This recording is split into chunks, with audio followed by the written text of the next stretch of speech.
Tayo po ay manalangin. Na Panginoon, maraming salamat po sa panibagong araw na ito, sa lakas ng aming pangangatawan at mga biyayang ipinagkakaloob mo sa amin sa araw-araw. Tunay nga pong napakabuti mo, Panginoon. Nawa po ay patuloy mo kaming gabayan sa aming pang-araw-araw na pamumuhay at ganoon din po ang mga kapatid na ngayon ay nasa iba't ibang dako ng mundo upang doon ay maghanap buhay. Sa mga kapatid po namin na may makaramdaman, hipuin mo po at pagpalain ng pagpala mong kamay, bigyan ng kalakasan na pisikal, espiritual, Panginoon. Ngayon pong gabi ay pangunahan mo kami at maraming pong salamat, Panginoon, at patawarin mo kami sa aming mga nagagawang kasalanan, iligtas at ilayo sa kasamaan. Ang lahat pong ito, Panginoon, ay aming idinadalangin sa matamis sa pangalan mo, Jesus. Amen.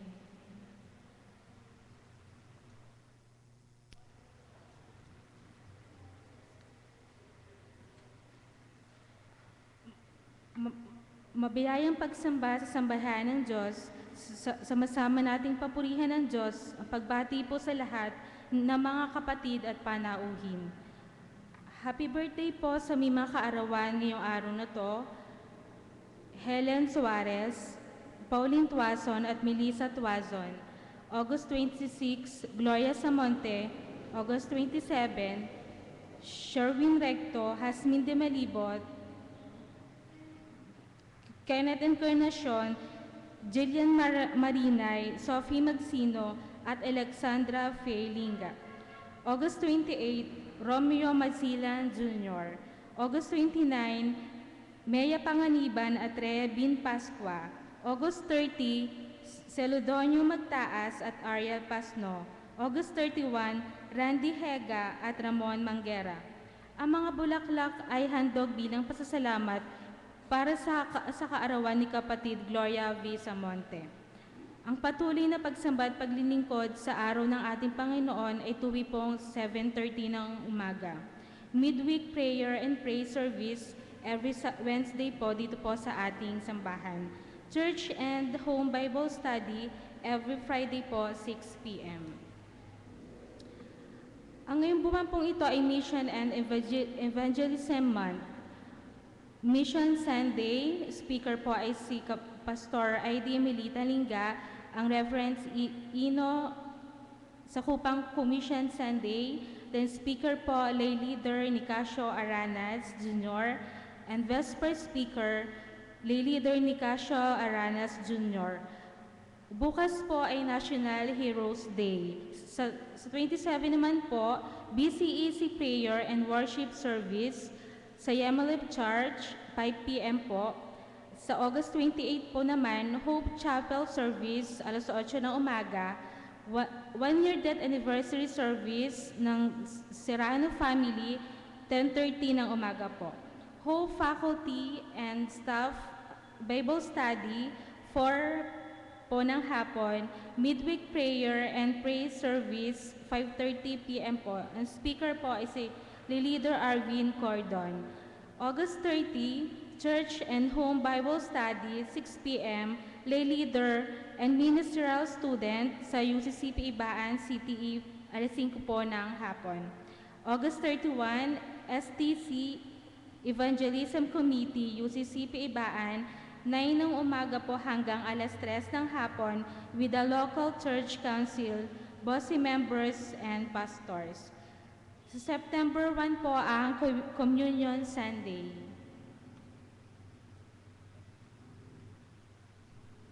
Magandang hapon po sa ating lahat. Patuloy po natin kinapupurihan ng ating Panginoong Jesucristo, lalo tigit sa patuloy nating pagsamba at paglilingkod sa hapon o sa gabing ito. Atin pong wina-welcome ang naririto sa loob ng ating bahay dalanginan. Wina-welcome din po natin yung mga nasa sa labas, na kung saan ay patuloy na nakikinig sa pamamagitan ng ating trompa. Ganon din ang patuloy na nanonood at nakikinig sa atin sa pamamagitan ng ating Ustream Live. Ano po, si Kuya Ariel, ang kabiyak ng ating patnugot ay palaging nanonood. So welcome po sa bawat isa sa atin. Dagdag lamang pong balita, yung pong nakikita ninyo sa ating harapan, sa may altar, ito po yung ating mga relief goods na kung saan ay ating ipadaramang muli, lalo tigit sa parte ng Laguna at Cavite, ang mga nasalanta po ng habagat at ng bagyo. So, kung kayo po ay mayroong mga sobrang mga dilata, sobrang pagkain, bigas, o mga damit na okay pa po, pwede po ninyong dalhin dito. Simula po bukas, o kung wala po bukas dahil walang pasok, sa Martes, at sisikapin po namin itong madala sa darating na Sabado. Ano po? Pangungunahan po ito ng young adult members, ang pagdadala sa pangunguna po ng kanilang Pangulo, ang kapatid na Maida Reglos at mga kasama. So, yun po, sa pamamagitan ng ating panalangin at patuloy na pagtugon, ano po, lalo tigit yung kung meron kayong banig, kung meron kayong kumot, blanket, ito po ang mas kailangan, lalo tigit yung pagkain. Ano po, so maraming pong salamat. Hindi lamang po members natin ang makikinabang nito, lalo tigit yung katabi ng ating mga kasamahang mga mananampalataya. So patuloy po natin isama yan sa ating panalangin at salamat po sa patuloy niyong paghahandog para sa kanila. Ganon din po yung ating mission offering na kanina po ay ginawa, kaninang umaga, ganon din sa Kupang, at ngayon mamaya sa ating Himno ng Pagtatalaga ay gagawin din po natin para po naman sa ating patuloy na pagmimisyon at pag-evangelismo, hindi lamang ng ating local church, lalo tigit ng ating konferensya sa kabuuan, patungong nasyonal. Kung wala na po tayong mga balita, tunay na ang ating Panginoon Kristo ay nasa ating kalagitnaan. Patuloy po tayong matuwa at magalak sapagkat kailanman hindi niya tayo iniwan. Sa pamamagitan niya mga magulang at mga kapatid, tayo po lahat ay tumayo. Tayo po ay magbatian sa isa't isa, magmano mga bata sa nakakatanda.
Mga kapatid, magpuri o bayan ng Diyos, ipagdiwang natin ang buhay. Ang presensya ni Kristo ay kasama natin ngayon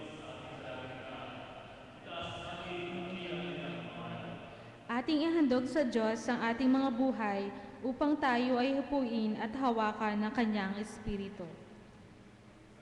Pag-isa natin ang ating damdamin at pagtibayin ang ating kaugnayan kay Kristo at sa bawat isa sa pagsambang ito. O purihin ang Panginoong Diyos.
Ihanda po natin ang ating mga sarili at sama-sama po tayong makipag-ugnayan sa ating Panginoon.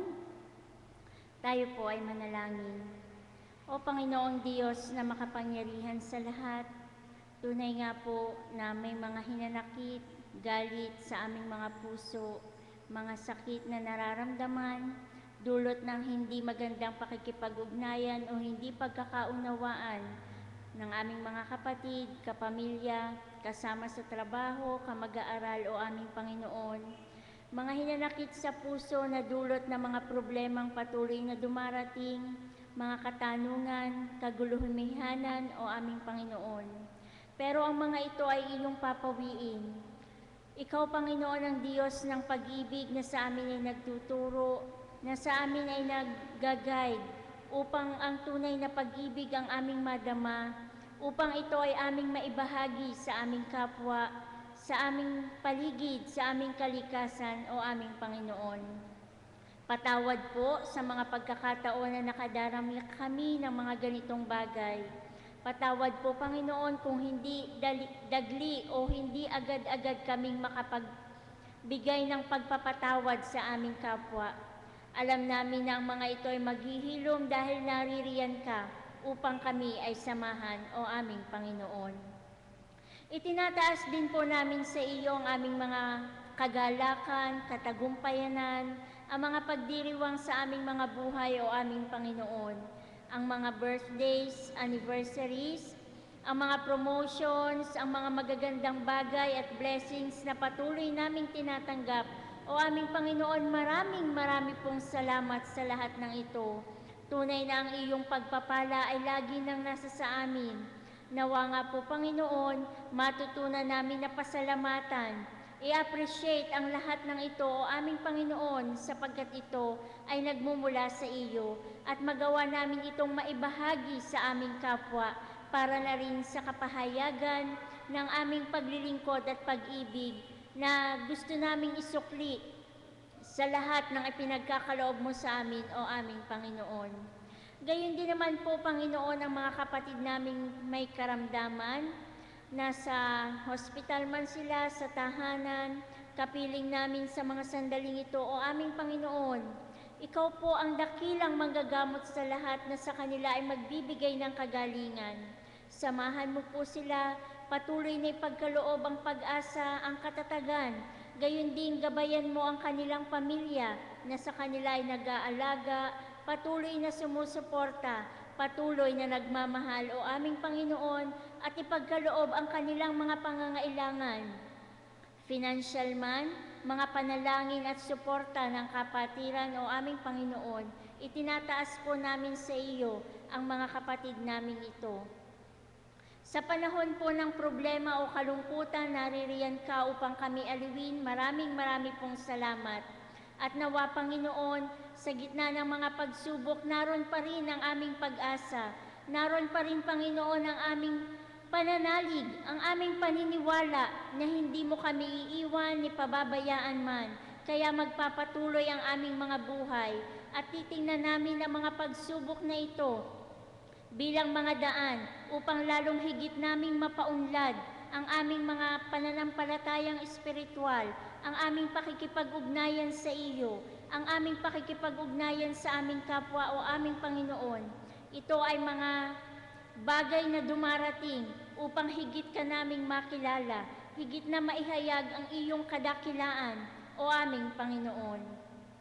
Ang mga kapatid namin na nasa malayong lugar, naghahanap buhay, o aming Panginoon, maraming pong salamat sapagkat merong mga ganitong oportunidad para po maibigay ang pangangailangan ng mga mahal sa buhay ng kanilang pamilya.